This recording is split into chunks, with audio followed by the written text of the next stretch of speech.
Hey everybody, it's Alec here, and welcome back to the next episode of the Smashing Brands podcast. Today I am joined by, Everyone, I'm Lindsey Hughes. I'm very excited to be here and have a wide-ranging conversation with Alec.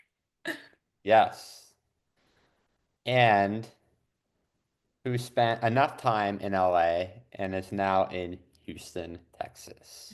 Yes. So I like to ask, one of my favorite first questions to ask is, how do you spend your time on planet Earth? Well, I identify as a story geek, and what that means is I love stories of all kinds. So I spend my time consuming stories as a fan of movies, TV, television, podcasts, books, and helping other people write stories. I'm a story coach, so I work with writers and screenwriters on their projects, helping all kinds of people tell their own story and how they introduce themselves, because no one's going to buy what you're selling or hire you if you can't talk about who you are and what you do effectively. I spend my time writing about story. I have a nonfiction newsletter about writing craft and career building. And then I also work on my own stories. So it's all story all the time for me. So you are the pitch master. How long have you been an entrepreneur and how did you find yourself into this career path specifically? Well, I spent 30 years in the entertainment industry and the part of it called creative development. So my job was to find ideas for movies and television shows. And I worked at networks and movie studios and for producers. And an idea could be a pitch, which is just someone telling you their idea. It could be a screenplay, a book, an article, a true story, all kinds of things. And then once I found the ideas, I worked with the writers to help shape the story. Hmm. Another way I kind of explain what I do is when you hear someone say, "Oh, I left a project due to creative differences," I would be the person you had creative differences with. Because I would be telling the writers or sometimes the actors or directors even, "No, we want to do it this way." So that is my background. And as part of that, I not only listened to thousands of pitches, but I was having to pitch every day because if I found something I liked, I would have to go convince the higher ups to spend money on it. Yeah. I had the power to say no, but not the power to say yes. I had to go get someone else's permission. And so I was pitching a lot Hmm. in rooms to executives and producers and stuff. And so I noticed when I was working with the writers, I would give them unsolicited feedback about how they were introducing themselves or what their credits lists look like. And at the same time, I had a friend who didn't send anything out without me giving her story notes. And so she said, "You really need to start charging for this. I mean, don't charge me, but you need to start charging for this." And Yeah. that's kind of how my story coaching business was born. So it's all the fun parts of my old career and none of the unfun parts, which were mostly office politics. So Right. that's kind of Yeah. how I started. When you talk about how you have experience in the entertainment industry and now you're helping people with their pitches and telling a story, I immediately think of, one of the first marketing books that I read when I started my entrepreneur journey, which is called Building a Story Brand, Mhm. which I'm sure you've heard of. So Yes. you kind of seem like your own version of, Donald Miller in your own right. Well, first of all, thank you. And yes, I think so. I mean, the phrase personal brand gets bandied around a lot. It's like one of those corporate speak words now, but I do think it's true that everyone, whether you are just starting out and you're only answering someone's phone, or whether you've been in your career for a long time, we have a personal brand Hmm. and there is a story to it. And so I agree with that. And if you start really breaking down your interactions, you'll realize how many stories you're telling on a daily basis. Like Yeah. you, just in your interviews, you tell a lot of your own stories, and then you're hearing other people's stories. And whenever you Yeah. meet someone, you're asking them questions about where they grew up and what they're doing now. So one of my catchphrases is stories matter. Yeah. Yeah. I like that. And Uh, I was interviewing somebody yesterday actually that was talking about how we're also always selling, Yes. whether we're selling somebody on our services or we're selling a significant other on what movie we're gonna see tonight or something like that. So I feel like there's a lot of overlap between selling and stories themselves, right? Yes. I mean, I tell people that too, that everything is selling. And it turns people off because they feel like oogie and gross to be pitching to sell something, whether it's themselves or their project. But, unless you can talk about it, who's going to know you have it to buy it, or who's going to know you're looking for a job? As long as you're doing it in an authentic way, Yeah. it's great. You have to connect with people and be yourself, which again is so corny, but it's so true. You're not gonna come across as that slick Hollywood person. Yeah. Yeah, it's all about what I heard from somebody, a former coach of mine, is he said we're in a trust recession, which basically Mm. means a lot of people don't trust each other right now, the people that they see online, because there's so much good stuff, but there's also so much bad stuff out there too. And we need to put ourselves out there in an authentic way as a way to relate to people and connect with people, more now than ever. So I want to know, like, we're talking about personal brand here. Like, when you're putting out a message, you're telling a story, like, what is your brand, Lindsay? Like, what are your values and the stuff that you like to talk about? Well, my brand is quirky enthusiasm. I am a little weird, a little nerdy, and I lean into that. And I'm a very enthusiastic person, and I love what I do. I love hearing people's stories and helping them make them better. I love working with people and giving them feedback and seeing kind of an aha, or that they all of a sudden have more confidence. And I get very excited about other people's success. So that is my brand. Even when I'm teaching like storycraft stuff, I want it to be fun and dynamic and not boring and pedantic. Yeah. So what are some of your best stories that you use to connect with people? Well, one of the things that I teach is when you're introducing yourself, it's called your It All Started When, which I did not make up. Another writing teacher, Alexandra Franzen, made up this, but Mhm. I got her permission to teach it, and it's great. Everyone has their kind of superhero origin story about something that happened to them that is the reason they're doing what they're doing. And most people can, I Yeah. mean, you might have two, you might have five. So you think about there's got to be one moment where all of a sudden you're like, oh, that's why I'm excited about XYZ.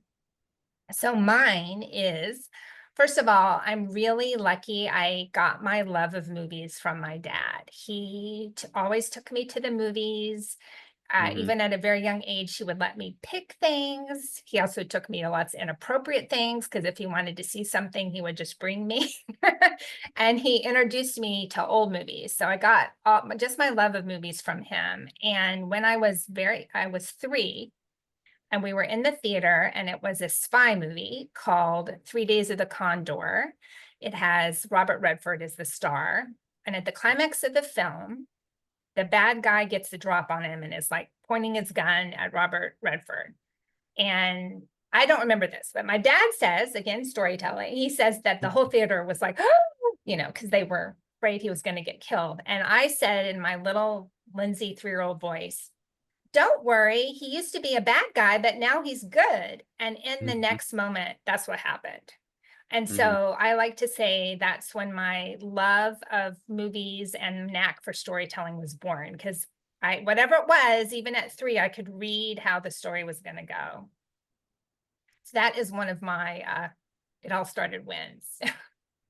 Yeah, and they all kind of follow a similar plot, right? Not a plot, but structure, which is, taking it back to building a story brand. There's a hero that has a strong desire for the good of the world, but there is an antagonist that stands in the way, and then that's causing all these problems. But then there's always the guide, right? And the guide helps the hero through this plan to help the hero defeat the the bad people. Yeah, yeah, you're talking about the hero's journey, which is Yeah. a very famous story structure about that is most people know from the first Star Wars: A New Hope. That's Luke Skywalker's experience follows the hero's journey completely. And I think even more than that, we have all story has a basic structure, a beginning, middle, and end. Yeah. And we as human, I mean, there's been studies about how our brains are actually hardwired for story. It's Hmm. something that we evolved, I like to think, from sitting around the fire in the cave when telling each other stories that had lessons like how to kill the mammoth and stuff. Yeah. But that's why storytelling works for brand building, it works for marketing, and it works for entertainment because our brains know story and they recognize it. Yeah. Are there any other plots or themes besides the hero's journey that kind of stick out at you? Like this is also something that's commonly done that we can also relate to business? um Yes, there's another one called the heroine's journey. So the hero's journey is it's solo. He Hmm. goes on the journey alone. At the end, he's alone. The heroine's journey is feminine because as women we talk to each other and we operate in groups, right? I guess So probably more than men, right? yeah, so I mean, you can have in story, well, let me run through what it is and then we'll go back to the gender of it. But so the heroine's journey is female led and she goes on a journey that how she is successful, she gathers a team around her and she Mm, empowers and leads the team and the team helps her defeat the bad guy. okay. Okay, so you can have, if you're looking at story, that whether it's a hero or a heroine's journey is not based on the gender of your lead character, your protagonist. Yeah. So, for instance, Harry Potter is a heroine's journey because he's got Hermione and Ron and, Neville and Luna. He's got a whole team of people behind him. Yeah. Oh, he has to face the bad guy at the end, which the heroine has to face the bad guy alone at the end, but she's got a team of people behind her and assisting her. So that is another common one. I don't know. I think in business, you would relate that to either you're building your own team to serve the customer, or you're building your team with the customer to achieve something together, you and the customer together is how I would do that. Yeah. Yeah, that makes a lot of sense. Yeah. So, Lindsay, what's kind of been your hero's journey thus far? And it's not complete yet, but like, what is that thing that you've been wanting, and what are some of the challenges that have stood in your way, and how have, what's been, whether it's the heroine's journey or the hero's journey, like, what's been your life experience that you could make into a movie that's always evolving? Oh my goodness, what a question. I think um the classic thing of what you thought you wanted isn't what you wanted, and you have to go through things to figure that out, right? Yeah. And being open to taking not just successes, but setbacks as learning opportunities and being able to recognize again, oh, I thought I wanted this, but now it's not working for me. And this other thing is exciting me better. So when I went to Hollywood, I wanted to make action movies. Those are my favorite kind of movies. I love explosions, car races, as long as and I'm a girl, so I like a little bit of romance in there, but that's what I went to LA to make. And I ended up in the kids entertainment space. First, I worked at Walt Disney Feature Animation. And so it wasn't just even kids entertainment, it was animation. Hmm. So, and I ended up spending most of my time in animation with a little bit of live action, which is what animation people call regular movies and TV. That Yeah. was all kid based. And I discovered I really, really liked that a lot. And I also discovered how much I liked working with writers and helping them tell great stories. And that kind of evolved into what I'm doing now. Yeah. And I also want to tell my own stories. So I have my own projects I'm working on. And I never thought I would like nonfiction, but I really enjoy writing my newsletter, my nonfiction newsletter every week. Just a little shameless plug if you guys, it's free if you want to subscribe. It's the pitchmaster.com/newsletter.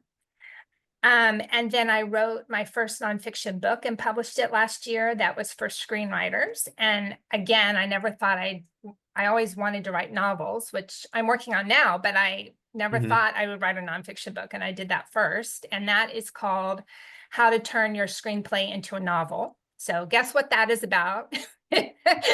And I wrote that because over the years, I've read so many fun, amazing scripts that I want to see because I'm first and foremost a movie lover that never get made. And they're just sitting on people's hard drives and they're not helping them. Because after scripts, everyone in town has read it, it's kind of dead, right? You don't keep resubmitting it. And Hmm. so I wanted a way to help screenwriters make money off of these stories that they spent hard-earned blood, sweat, and tears writing. And I also Yeah. wanted them to see the light of day. And so I discovered I'm really passionate about helping writers get their stories out into the world if the first try doesn't work, figuring out another way to do it. That's a very long answer, but did it answer your Sure. question? Yeah, so if I'm understanding correctly, so when people are submitting something to be a movie, a lot of you don't submit at once. You kind of get like one shot at it, right? And then it's like you still have that work that you is Yeah, that my so what understanding? happens is you try for a few years to get the movie sold, and that can mean a couple different things. It can mean that a studio, which now includes the streamers, so like Netflix and Amazon, places like that, that a studio says, yes, we want to make this movie and we're going to pay you for the script. Or it could be you're going the independent route and you hook up with a producer that goes out and raises money and makes the movie. Yeah. And you also really need to get what's called talent attachments. So that's usually directors and actors who say you haven't paid them any money yet, but they've said, yes, I want to make this movie if you can get it set Hmm. up someplace. So, and set up means if someone says at a studio says, yes, we want it. So, and that is a lot of people to submit to if you think about all the places to sell and all the actors and directors out there. But after a Yeah. while, if you've gotten a lot of no's, the project is considered dead.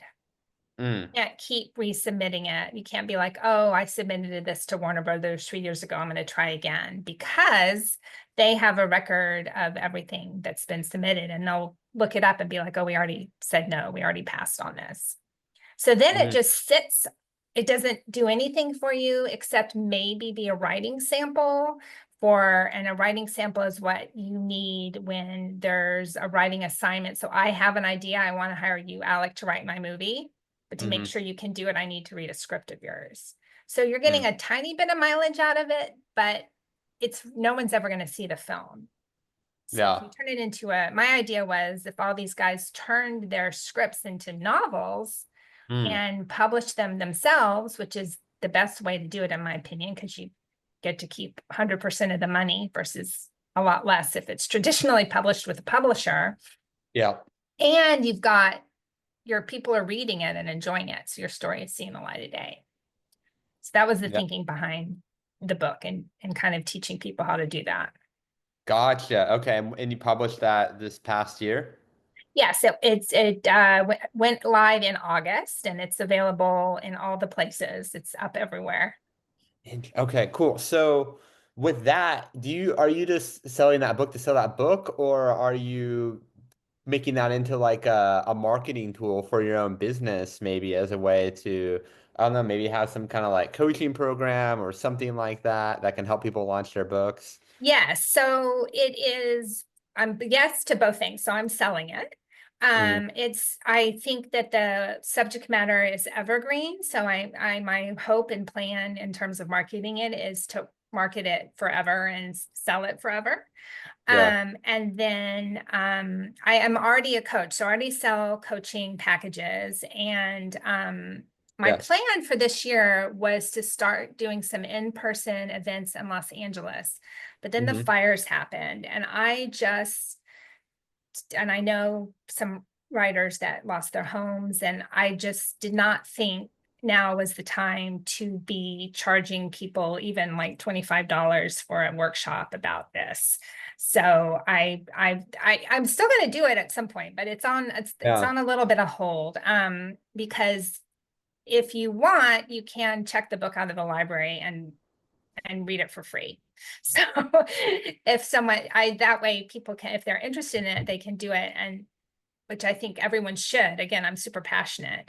But they're not having to even spend the $4.99 that it is for an ebook. So and I would like to do maybe some webinars that I eventually. So it will be sort of I am going to build a business around it, and I want to write more nonfiction books for writers to build. So yes, it's going to be an evergreen property that is a calling card for my business. And I have some ideas of how to expand it, but I had to pause them because of current events. Yeah. Yeah, it makes sense. So it seems like you got a lot of different ways to help people and you have a lot of different projects and stuff like that that kind of falls under one similar umbrella. Like, what do you think are the ones that like over like the next 5 years or next few years for me, like it's hard for me to plan so far in advance. I don't know about you. But like let's say the next couple of years, like what are you most excited about right now in your business? Well, gosh, what am I most excited about? That's hard because as I told you, very enthusiastic. I get excited about Yeah. everything. I love writing my newsletter, and so I'm excited about continuing to grow that. Mhm. And I know, because I know how my brain works, that it's going to spark other bits of creativity of things to write about. I have an idea for my next nonfiction book for writers that's outlined, but again, I'm not feeling moved to write it right now because of the fires. But Mhm. I will. And I would love to do more in-person events and more, which I know is your thing. So I'd love to ask you some questions about that, but Yeah, more for sure. in-person events and more speaking. That really is one of my goals for the next 2 years is I get asked to speak a lot, but so Yeah. far I haven't been paid. So I want to start being a paid speaker and also go to some of these big conferences, like the Austin Film Festival and South by Southwest, and some things like that, which are full of writers and screenwriters. So Cool. I love in person, and just love talking to people, obviously, because I Yeah, yeah. coach, I talk to people all day, and then I'm on podcasts. So, What's your um, Myers-Briggs? you know what? I don't know. I did that a long time ago. I'm sure it's changed.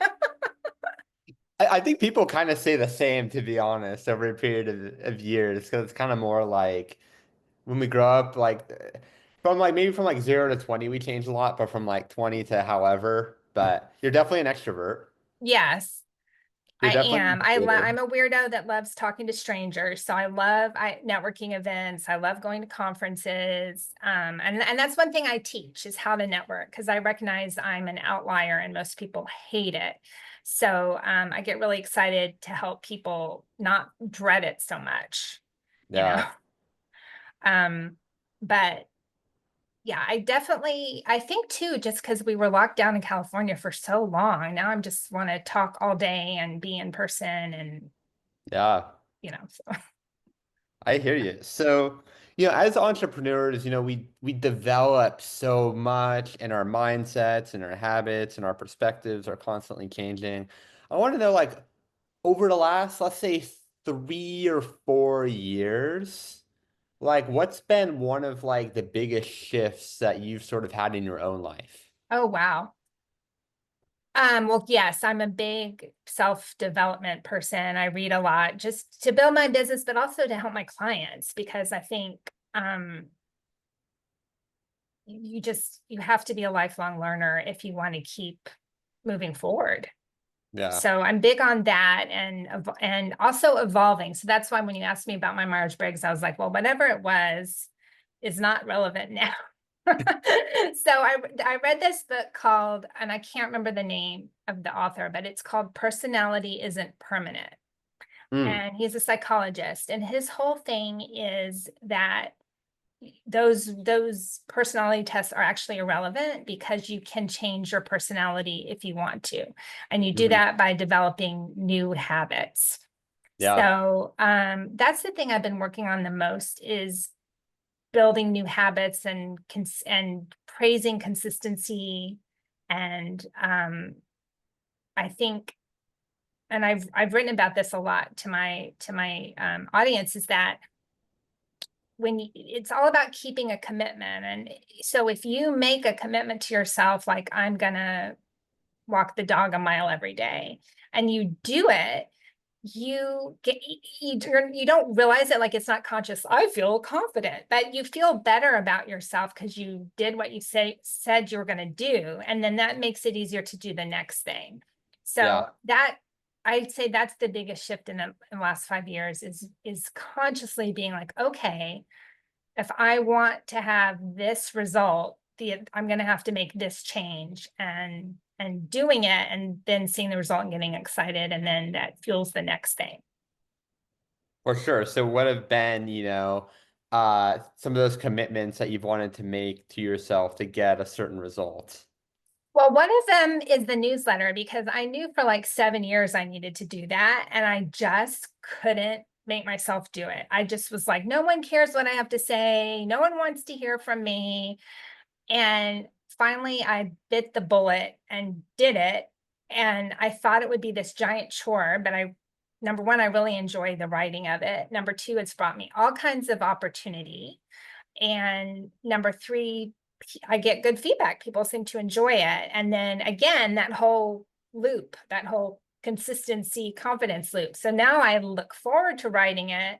And then Mhm. that fed into getting ideas for nonfiction, and that led to the first book. And then now I'm like, well, okay, you did that. You always wanted to write a novel. So now I'm working on a novel. And so um that was probably the beginning of the big shift for me, is being like, okay, you got to do it. You've known you've got to do it. And as a creator, like it's so vulnerable, and to just let it all hang out and share something, whether you're writing or doing a video or doing this podcast. So Yeah. Yeah, over time, I've learned to be more vulnerable in my writing and stuff like that. Because a lot of people think it's like, I'll use my Brita water bottle. It's like, oh, I'm about to walk off a ledge if I post this, but we actually float up because I it love allows, that. yeah, it allows us to connect with people on, a much deeper level. And it's like we can be very surface level and, for example, just talk about business. But life is so much more than that. So if we can connect with people on a deeper level, we're gonna have more of an impact. And I feel like whatever we're selling or pitching is gonna be easier because people know who we are as a person. Yes. And especially for me, I'm working with artists. Hmm. And so I can feel their pain about creating and being vulnerable and sharing it, and and help them through that. And I think that might be part of your journey moving forward is being maybe a little bit more vulnerable in the things that you talk about, that you're helping these very artists with. I had this scenario when XYZ, so Yeah. um anyway, my last question for you, Lindsay, is let's say it's you might even have seen this question coming since you've listened to other podcast interviews, but let's say it's the end of your life. There's no newsletter, there's no books, whatever. For whatever reason, it doesn't exist. But you get to leave the world with three truths that you know about the world around you. What are they? Well, the first thing is, it's easier to be positive than negative, and that whether that's moving through the world with kindness, or moving through the world with enthusiasm, or having a positive perspective, even though it often in this world it feels easier to be negative, it's not true. Mhm. And that positivity is really empowering. And the second thing is you have to know who to share your light with. And by that I mean there's people that wish you well and there's people that don't. And sometimes the negative, the naysayers seem like your friends. And so to really pay attention to who celebrates your wins and who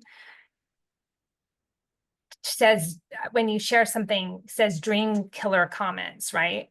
Mhm. Um, I think that's so important. And I'm super vigilant now about my energy, and I don't share positive stuff with people uh, who aren't going to be as excited for me.